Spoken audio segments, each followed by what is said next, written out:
మీ business ఏదైనా మీ ఊర్లో promotion చేయాలంటే అది సుమన్ టీవీతోనే సాధ్యం. ఇప్పుడే సంప్రదించండి.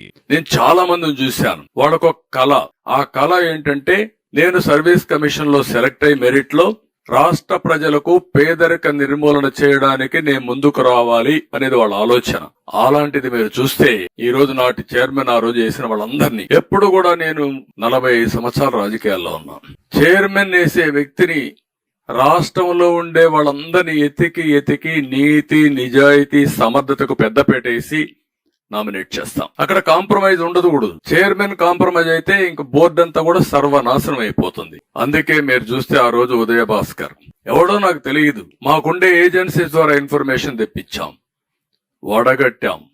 వడగట్టిన తర్వాత బెస్ట్ క్యాండిడేటు, క్యారెక్టర్ ఉండేవాడు, నీతి నిజాయితీ ఉందని అతన్ని పెట్టాం. మెంబర్స్ కూడా అదే మరి సెలెక్ట్ చేశాం. వీళ్ళు వేసిన మెంబర్స్ ని మీరు చూస్తే నెక్స్ట్ గౌతమ్ సవాంగ్ డీజీపీని చేశారు. అప్పటికే టెయింటెడ్ క్యారెక్టర్, ఒకప్పుడు మంచోడుగా ఉండొచ్చు. వీళ్ళు మెడ మీద కత్తి పెట్టి సరెండర్ చేసుకుని అన్ని పనులు, తప్పుడు పనులన్నీ చేపించి ఈ వ్యక్తి దగ్గర, నేను ఇక్కడ పోతా ఉంటే రాజధాని ఏరియాకి నా మీద రాళ్లతో చెప్పులతో దాడి చేస్తే కోపంతో వచ్చి వాళ్ళ నిరసన తెలియజేశారు అని చెప్పినట్టు దుర్మార్గం. ఒక డీజీపీ ఇవ్వాల్సిన స్టేట్మెంట్ అది. అక్కడి నుంచి అన్ని తప్పుడు పనులన్నీ చేపించారు. ఇది దగ్గర తప్పుడు పనులన్నీ చేపించి అక్కడి నుంచి ఉద్యోగాన్ని తీసేసి మళ్లీ పెద్ద ఎత్తున నేనే స్టేట్మెంట్ ఇస్తే దానిపైన ఈ పోస్ట్ ఇచ్చారు. అంటే రీహాబిలిటేషన్, పునరావాస కేంద్రంగా తయారు చేశారు. అతను అయిన తర్వాత Salam Babu, YCP student union state president. బుద్ధి జ్ఞానం ఉందా మీకు? మనుషులా మీరు? మీ పార్టీ ఆఫీస్ ఇది? ఎంత దుర్మార్గం అండి ఇది. ఇతనెవరు?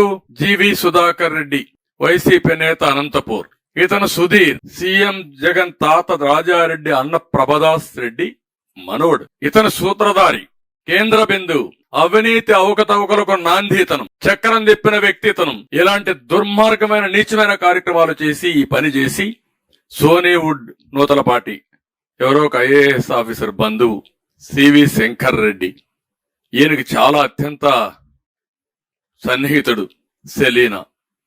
ఇలాంటి చెత్త మెంబర్స్ అందరినీ పెట్టి పిల్లల జీవితాలతో ఆడుకున్నారు. తల్లిదండ్రుల కష్టం, తల్లిదండ్రుల ఆశను పూర్తిగా నాశనం చేసే పరిస్థితికి వచ్చారు. ఇప్పుడు చూస్తే ఎంత ఇదంటే 1831న 162 గ్రూప్ 1 ఉద్యోగాల నోటిఫికేషన్ ఇష్యూ చేశాం. నేను ముఖ్యమంత్రిగా ఉన్నప్పుడు మా గవర్నమెంట్ లోనే. ఇందులో 30 డిప్యూటీ కలెక్టర్స్, 28 డిఎస్పీలు.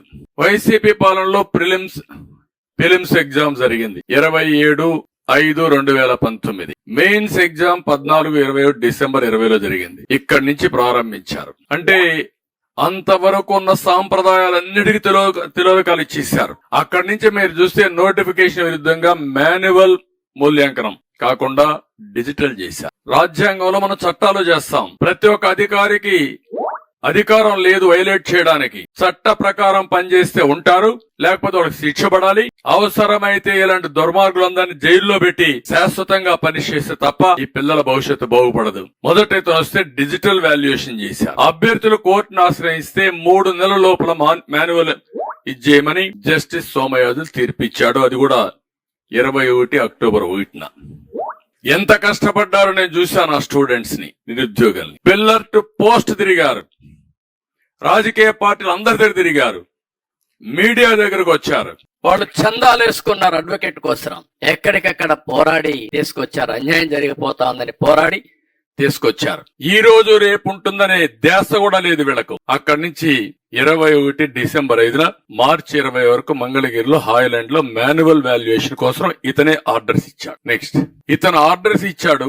తర్వాత గౌతమ్ సవాంగ్ వచ్చాడు, విజయ భాస్కర్ ను పంపించారు. ఇక్కడికి వచ్చిన తర్వాత 2020 డిసెంబర్ ఫిబ్రవరి మాన్యువల్ వాల్యుయేషన్ ఫలితాలు తొక్కుపెట్టి గౌతమ్ సవాంగ్ చైర్మన్ అయిన తర్వాత మళ్లీ వాల్యుయేషన్ చేయించాలి అనే దురాలోచనకు తెరలేపారు. వాల్యుయేషన్ అయిపోయిన దాన్ని రహస్యంగా దాచిపెట్టి మళ్లీ రెండో వాల్యుయేషన్ చేయాలని ఈ ప్రబుద్ధుడు గవర్నమెంట్ కి రికమెండ్ చేశాడు, నిర్ణయం చేశాడు. అక్కడి నుంచి ఏపీఎస్సి 39 మొదటిసారి వాల్యుయేషనే. అంటే ఇక్కడ మీరు గుర్తుపెట్టుకోవాల్సిన, డిజిటల్ వాల్యుయేషన్ చేయడం తప్పు, అది మొదటి వైలేషన్. డిజిటల్ వాల్యుయేషన్ చేసిన తర్వాత మాన్యువల్ వాల్యుయేషన్ జరిగింది. అది తొక్కి పెట్టి మళ్ళా ఇంకొక వ్యాలిడేషన్, మళ్ళా మాన్యువల్ వ్యాలిడేషన్ చేశాడు. ఇవన్నీ కూడా ఏ విధంగా దాచిపెట్టారో కోర్టుకు కూడా భయం లేదు వీళ్ళకు. అఫిడవిట్స్ వేస్తే ఎప్పుడో ఒకసారి తగులుకుంటే ఏమవుతావు అని భయం లేకుండా విచ్చలవిడితనంతో తయారయ్యే పరిస్థితి వచ్చారు. ఆ ఎవిడెన్స్ ఇప్పుడు నేను ప్రూవ్ చేస్తాం.